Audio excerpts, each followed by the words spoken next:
Asalaamaaleykum ñu ngi leen di nuyu di leen ziar di leen bëggee bu baax a baax on se retrouve encore une fois avec un immense plaisir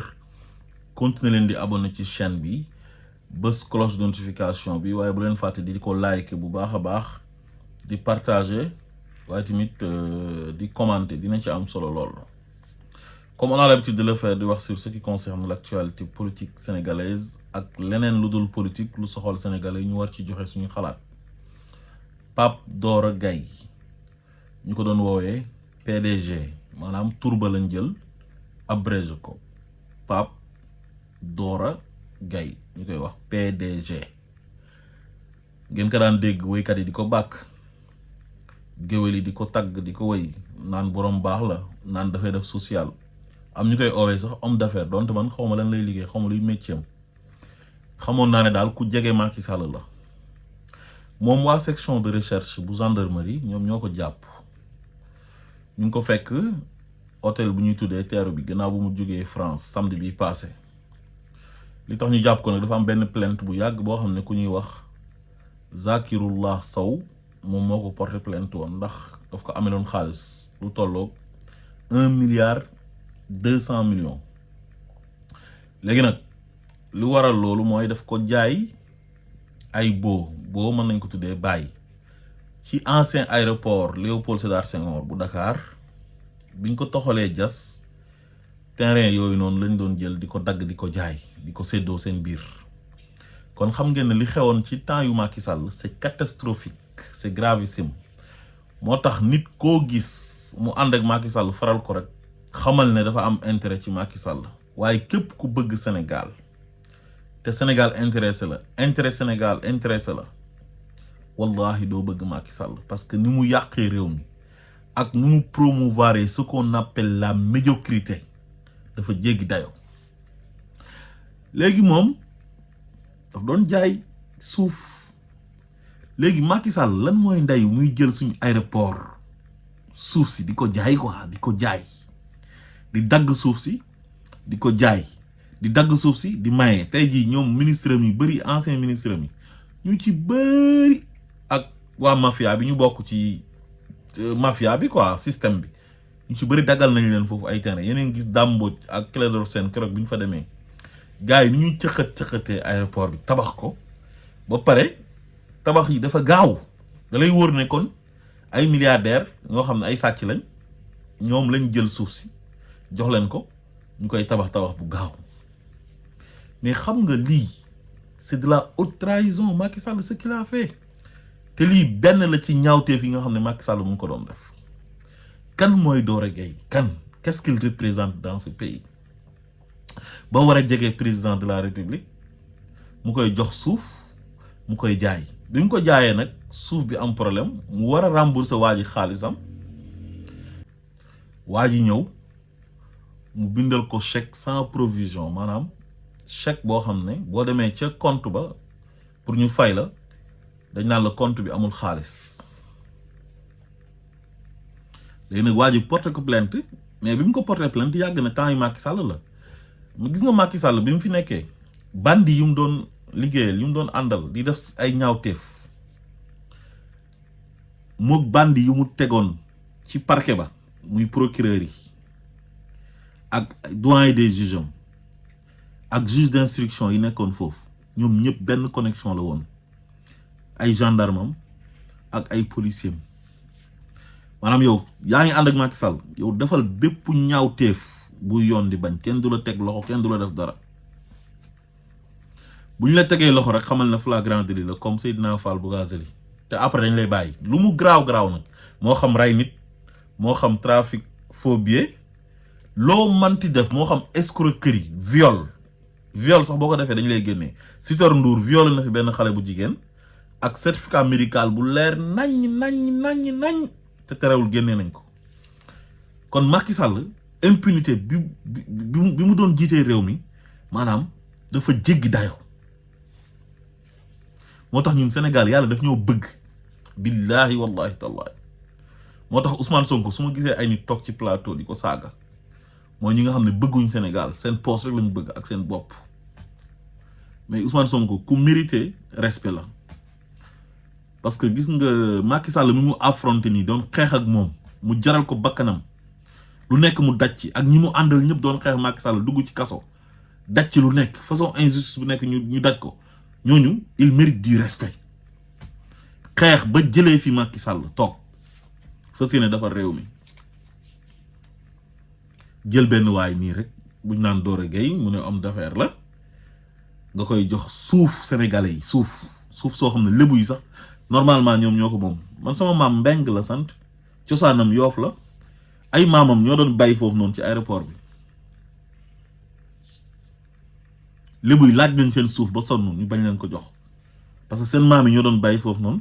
biñ ko waree def aéroport mu nekk intérêt public ñu bàyyee leen ko ñu def fa aéroport léegi Macky ñëw toxal aéroport bi jël suñu suuf di ko jaay di ko jox ay voyous ay bandi yu mu àndal ñuy jaay suuf si nekk ay milliardaires géwél yi di leen wëy ba pare mu dem lëkkaloo ak ay saagakatu Macky Sall yi chaque jour dañ leen daan dégg ñuy tudd waa ji Doro Gueye PDG bi ma oowee man boobu laa xam ne kon waa ji nii moom mooy financé saagakat yi mooy ñu doon saaga Ousmane Sonko léegi waa ji bi ñu ko jàppee di ko enquête moom Doro Gueye wax bu garaaw la wax te loolu enquêteurs yi war nañ ko téye ak procureur de la république donte procureur bi fi nekk moog ñoom ñoo yem c'était la même bande Macky Sall moo leen fi tegoon ñuy jaay yëfu vëyu ak yëfu bandi di jàpp nit ñi di tëj di toroxal doomi aadama yi waaye nag tey jeex na lépp dina leer incha allah billahi wallahi watallahi seen yëfu bandi yi ngeen doon jaay ak seen ñaawteef yi ngeen nekkee woon billahi jeex na bés ni ki tey te lépp dina leer dinañ leen teg ci yoon yéen ñëpp Macky daf leen gëmloo woon ne Ousmane Sonko éliminé naa waa Pastef jeex na damay continuer toog ci réew mi ndekete boobu wayamkuruna wayamkurullah wallahu xayrul makirin ñoom dañoo gëmoon ne Macky du mas a jógee Sénégal bi Macky renoncé woo sax nu defatul 3e mandat bañ tànn Amadou ba tey gëm nañ ne Amadou Ba mooy toog ñoom ñu continuer ci système bi ñu nekkoon moo tax ñoom ñëpp dañoo am mbetteel dañoo maanaam affaire bi da leen a bett comme tragédie ci ñoom changement bi gëmuñ ko sax nee na Macky Sall moo ko joxoon suuf yooyu noonu mu koy jaay di jël xaalis bi di ci def ay mission secrète ana président de la république buy dem di lëkkaloog benn nit boo xam ne kenn xamut ci lan lay yëngu ñu naan homme d'affaires gi moom doo mës a gis lu muy liggéey ñu ne président moo ko jox suufu sénégalais yi suuf soo xam ne sénégalais yëpp ñoo ko moom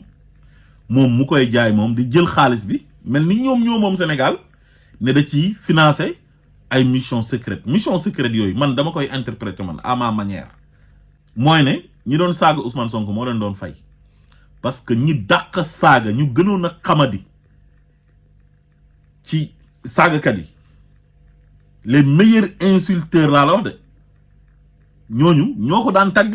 koo ci wax mu ne la Doro Gueye bi ma oowee defal na ma lii kii naan yóbbu ma na ma màkk ñu naan jëndal na ma oto ñii di wax naan ay day def social day dimbale prisonniers ku nekk di taggaate di wax léegi xaalis bi fan lay jógee jege président war na mën a tax nga nekk milliardaire.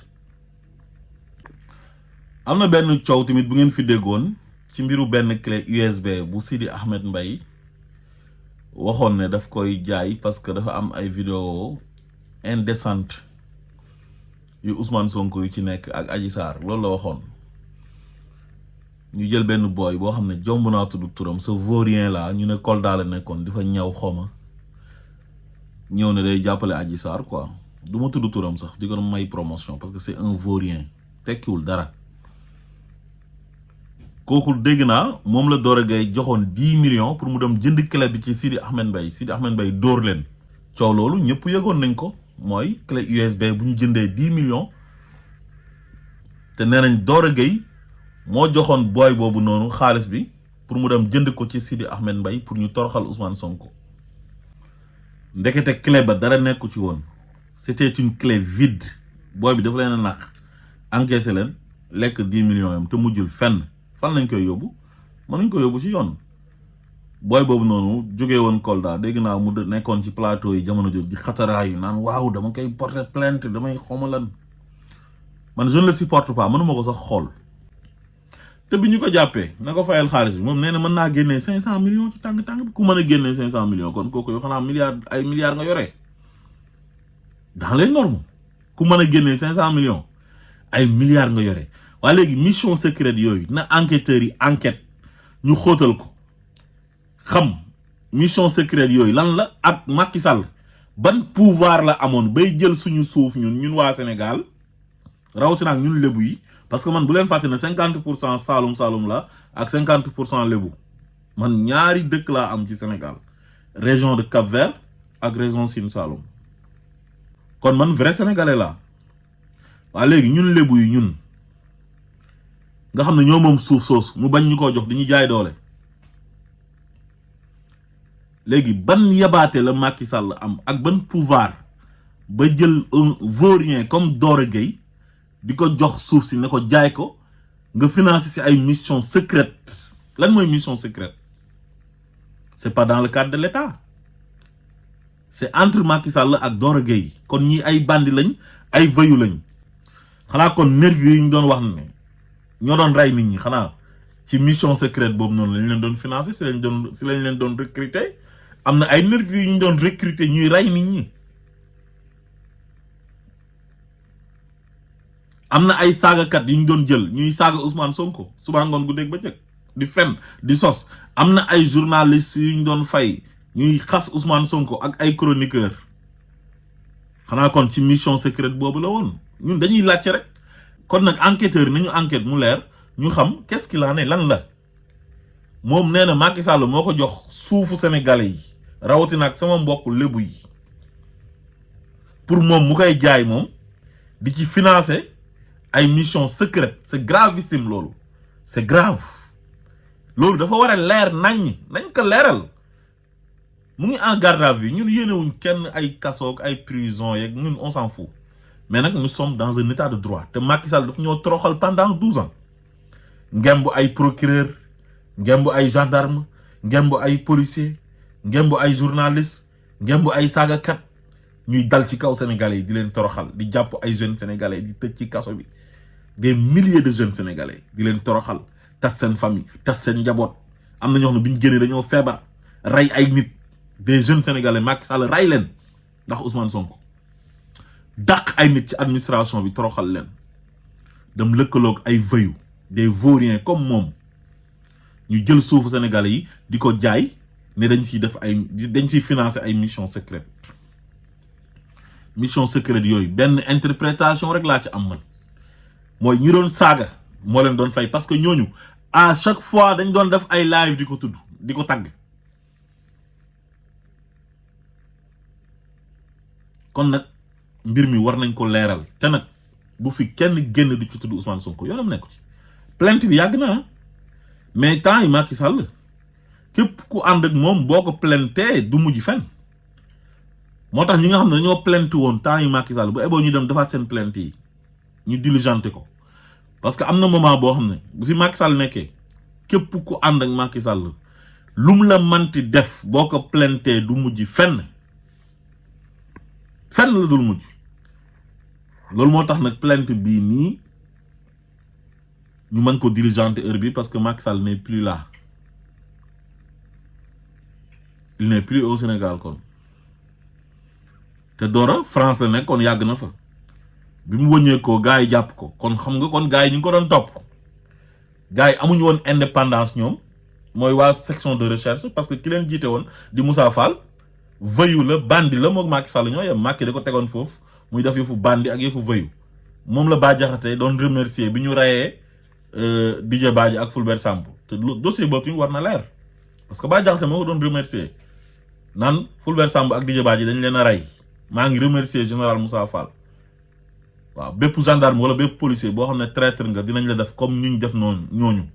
mooy Fulbert Sambou ak Didier Badji comme ni ñu leen def képp ku nekk traître danañ la ko def kon moom wax na ne dañoo rey Fulbert Sambou ak Didier Badji ba pare remercier général Moussa Fall kon loolu tamit war na leer famille ba ñoom porté nañ plainte ànd ak maître Khoureychi Ba defe naa ne dinañ ko leeral kon mbiru Doro Gueye bii nii je n'ai rien contre Doro Gueye man Sénégal lu ma mënti am moo ma gënal man faalewuma xeetu doomi aadama yooyu parce que dafa ma leen nawle man xam nga lan laa gëm man dignité laa gëm man gëw ma médiocrité gëw ma toppaate gëw ma di sàcc xaalisu Sénégal yi di ko lekk man gëw ma loolu man li ma gëm mooy vivre dans la dignité quoi moo tax man ñi ma jubal sa Sénégal bëriwul parce que ñu ci bëri lu ñu gëm ak man lu ma gëm c'est diamétralement opposé moo tax ma bëgg président Ousmane Sonko mu jaral ma lu nekk moo tax ma gis sama bopp ci projet bi parce que Sénégal gu jëm kanam xeex inégalité maanaam yow da ngaa jege ministre wala da nga jege président wala première dame rek yow daal yow da nga war a am xaalis facilement quoi ci moment boobu sénégalais bu ñu feebaree duñ faju bu ñu añee duñu reer bu ñu reeree duñ ndékki extrême pauvreté ñii di jàngee ci ay abri provisoire am ay villages yu amul poste de santé amul ndox pour eau potable même Dakar sax problème eau potable lañ amoon un groupuscule ñëw naxante bañ fal leen jox leen réew mi ñuy noos sàcc xaalis sénégalais yi di lekk ku yëngatu ñu tëj la ku sëqat ñu jàppale tëj la ci kaso bi ñoom ñuy def ay ñaawteef ñoom ñu leen di protéger ñoom ak seen procureur rek seen doyen des juges ak seen ay juges d'instruction kon Sénégal dafa waral defaru dinaa ñëwaat wax sama xalaat ci assise de la justice bi wax lan laa ci xalaat salaamaaleykum wa rahmatullah